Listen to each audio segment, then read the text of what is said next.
Halo YouTube, kembali lagi di channel FC Catur dan tak terasa kita sudah sampai di bab yang ke-17. Nah, jadi kemarin kita sudah belajar tentang permainan tempo dan sekarang kita akan belajar untuk mengenal yaitu tentang posisi zugwang. Nah, posisi zugwang tentunya sering kita dengar ya kawan, tapi kita tidak tahu artinya zugwang itu apa. Nah, maka dari itu untuk kawan-kawan kita akan bahas di bab yang ke-17 ini untuk mengenal tentang posisi zugwang. Nah, sebelum kita lanjut ke materinya lebih dalam, jangan lupa kawan yang baru datang di like, comment, dan subscribe channel FC Catur agar pengetahuan ilmu kalian bisa semakin bertambah. Nah, posisi zugwang. Posisi zugwang itu secara teori itu artinya suatu posisi yang dimana kita harus melangkahkan sebuah bidak. Nah, jadi kalau misal ini giliran kita, maka kita harus melakukan suatu gerakan ya.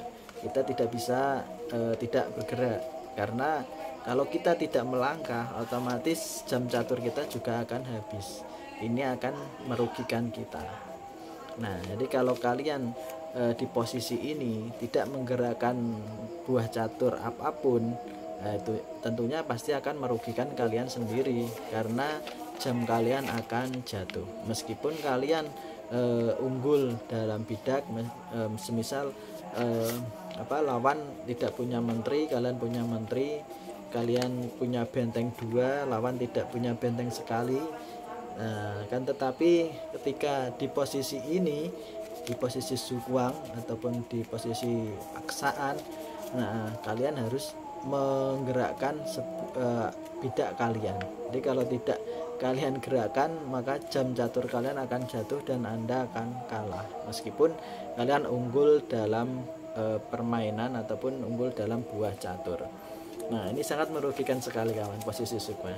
Nah, akan tetapi kalau kalian menggerakkan buah catur, apapun itu yang kalian gerakkan, itu kalian juga akan mengalami kerugian kawan. Nah, jadi langkah paksaan itu seperti itu. Kalau kalian menggerakkan itu mohon maaf, kalau kalian tidak menggerakkan buah catur, kalian akan kalah. Kalau kalian menggerakkan catur, kalian akan kalah. Nah, misalnya kalian misalnya ada bidak menteri lawan ini mengancam kita. Nah, kalau kita tidak jalan juga kita akan kalah, karena kita jam catur kita itu habis.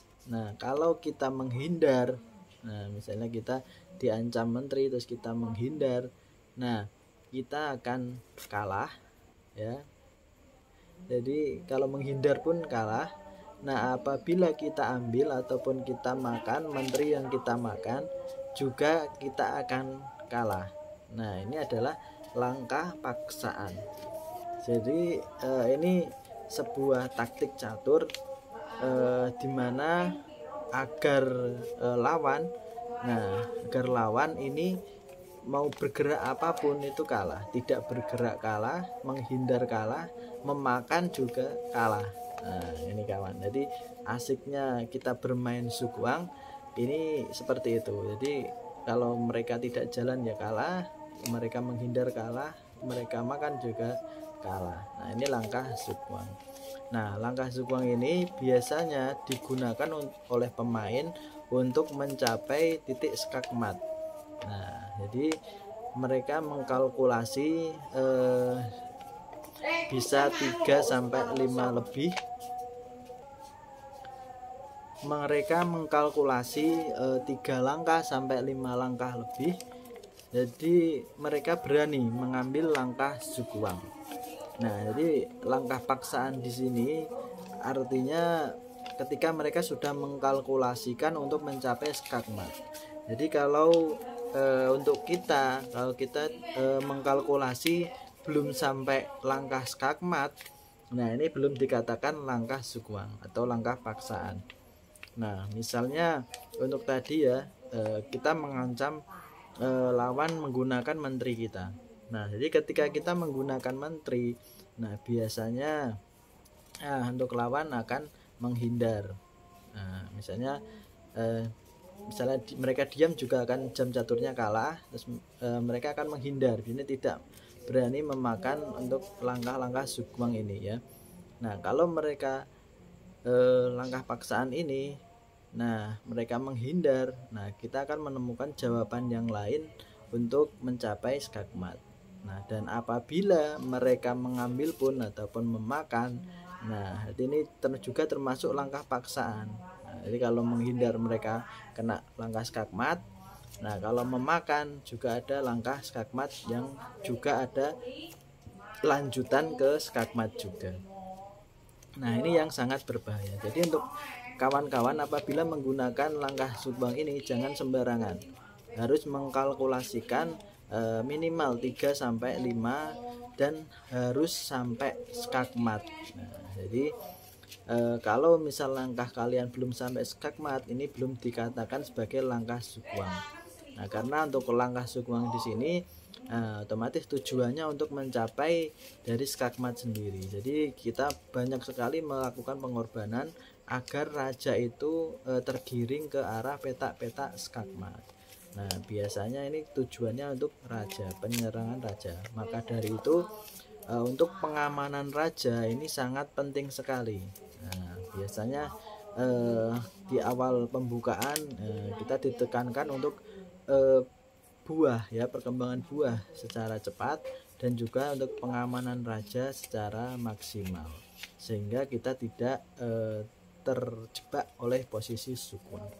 Dan kita juga harus bisa membaca permainan lawan. Nah, jadi kalau misalnya lawan ini melangkah kurang baik, maka dari itu kita bisa menghukumnya dengan langkah sukmang ataupun langkah paksaan yang berujung ke langkah skakmat. Nah, itu kawan, jadi langkah sukmang itu jadi langkah kalkulasi menuju skakmat. Nah, itu kawan, jadi kalian harus bisa mempelajari, mengkalkulasi bisa 3 langkah, 4 langkah, 5 langkah, 6 langkah, jadi sampai 10 langkah. Ketika kalian bisa menemukan langkah sukmang, maka lakukanlah ya.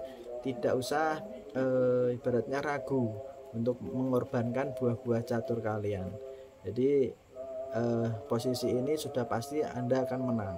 Jadi ini posisi hampir 90% kalian menang kalau kalkulasi kalian itu baik dan bisa mencapai titik skakmat. Nah, itu kawan. Jadi harus kalian pahami betul-betul langkah sukmang agar kalian bisa mencapai posisi skakmat. Oke, itulah dari bab yang ke-17. Semoga kalian bisa menambah ilmu dan pengetahuan caturnya di channel kami. Salam catur, Gen Una Sumus. Mantap.